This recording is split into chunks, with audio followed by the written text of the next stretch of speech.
DSC మిత్రులారా, ఈరోజు వివిధ జిల్లాల నుంచి అభ్యర్థులు డిఎస్సి ఆస్పిరెంట్స్ వచ్చి ఈ ప్రజా దర్బార్కి అటెండ్ అవ్వడం జరిగింది. మరి డిఎస్సి అభ్యర్థులకు ఉన్నటువంటి సమస్యల మీద ఈరోజు లోకేష్ గారికి ఇవ్వడం జరిగింది. రాష్ట్ర వ్యాప్తంగా వివిధ జిల్లాల నుంచి చాలామంది అభ్యర్థులు వచ్చారు.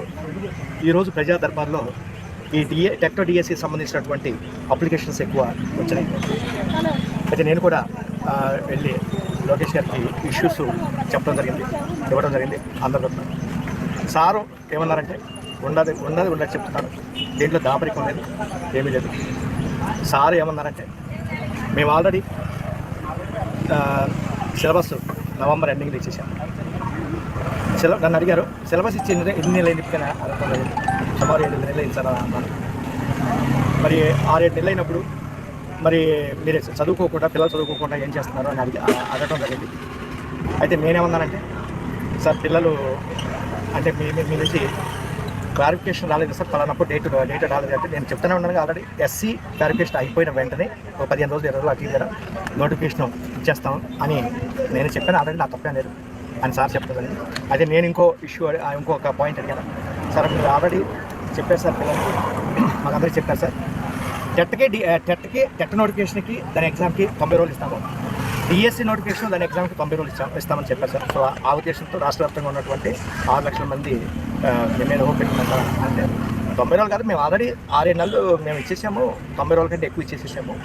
ఇంకోటి ఏంటంటే రేపు జూన్కి ఎగ్జామ్స్ సరిపోతాయి. అదే మాకు కొత్త పిల్లలు వస్తారు, టీచర్స్ రిక్రూట్మెంట్ జరగాలి, అదేవిధంగా కొత్త స్కూల్స్ ఇవన్నీ ఎస్టాబ్లిష్ చేస్తున్నాం. కాబట్టి దీంట్లో మార్పు లేదు. కాబట్టి జూన్లో ఎగ్జామ్స్ జరిగిపోతాయి అని చెప్పడం జరిగింది. కొంచెం చూడండి పరిశీలించాలని అంటే నో క్వశ్చన్ కాదు. సో దీని మీద ఆల్రెడీ అనిపించేది లేదు. కాబట్టి జూన్లో ఎగ్జామ్స్ జరిగిపోతాయి అని చెప్పడం జరిగింది. కాబట్టి ఈరోజు చాలామంది టెట్ డిఎస్సి మీద మరి మెమోరాండమ్స్ ఇవ్వడం జరిగింది, ఎక్కువ పర్సెంట్. సో దీని మీదే రావడం జరిగింది. ఇంకోటి వయో పరిమితి కూడా అడిగారు, నేను కూడా అడిగాను. ఆల్రెడీ పెంచేసాము, 44 కమిట్మెంట్ అయిపోయింది. సో దాంట్లో మార్పు ఏమన్నదు, వయో పరిమితిలో మార్పు ఏమన్నదు. ఇంకోటి నేను చెప్పడం జరిగింది, ఇంకోటి ఏంటంటే సార్ డబ్బులు చాలా సమస్యలు ఉన్నాయి, కొన్ని తీసుకోవట్లేదు. అదేవిధంగా percentage issue, OCs percentage issues ఇవన్నీ ఉన్నాయి సార్. మరి వాళ్ళకి ఓసీస్కి ఓపెన్ కేటగిరీలో ఉన్నటువంటి వాళ్ళకి 50% ఇచ్చారు, మరి ఇప్పుడు తగ్గిస్తూ ఉన్నారు. మరి అప్పటి నుంచి ఇప్పుడు వరకు వాళ్ళు చదవలేదు కదా సార్. మరి వాళ్ళకి ఒక 1 రోజులో ఉన్న టైం, మరి ఇప్పుడు ఒక 1 రోజులు ఉంది. మరి ఈ 1 రోజులు ఏం చదువుతారంటే అది సంబంధం లేదు, నేను ఆల్రెడీ ఇచ్చేసాము, మేము ఇప్పుడు ఇప్పుడు అవసరమైతే ఎన్ని సెటరైట్ చేస్తాము.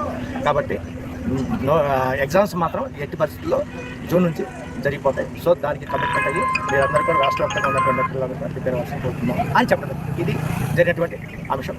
కాబట్టి దీన్ని బట్టి మీరు మరి మీ నిర్ణయం మీరు జాగ్రత్తగా చూసుకోవాల్సిందిగా మేము అందరి తరఫున ఈరోజు ఇక్కడ వచ్చినటువంటి డిఎస్సి ఆస్పిరెంట్స్ ప్రతి ఒక్కరు కొంతమంది స్పోర్ట్స్ ఇష్యూ మీద వచ్చారు. సో దాని గురించి కూడా చెప్పడం జరిగింది. 2024 అప్లై చేశారు, వాటి గురించి అప్లై చేయాలి. సరే కొన్ని ఇష్యూస్ ఉంటాయి, వాటి పరిశీలిస్తాము అని చెప్పడం జరిగింది. కానీ ఎగ్జాము ఇంకోటి టెట్ అడిగాను, టెట్ అభ్యర్థుల తరఫున టెట్ కూడా అడిగాను. టెట్ ఆల్రెడీ ఇచ్చేసాము, రిజల్ట్స్ ఇచ్చేసాము.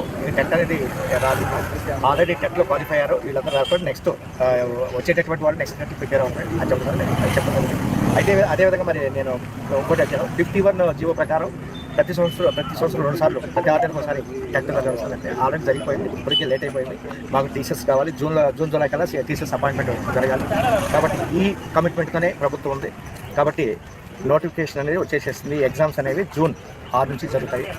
కాబట్టి దీని ప్రకారం రాష్ట్ర వ్యాప్తంగా ఉన్నటువంటి పిల్లలందరూ కూడా ఉన్నారు చెప్పడం. Thank you.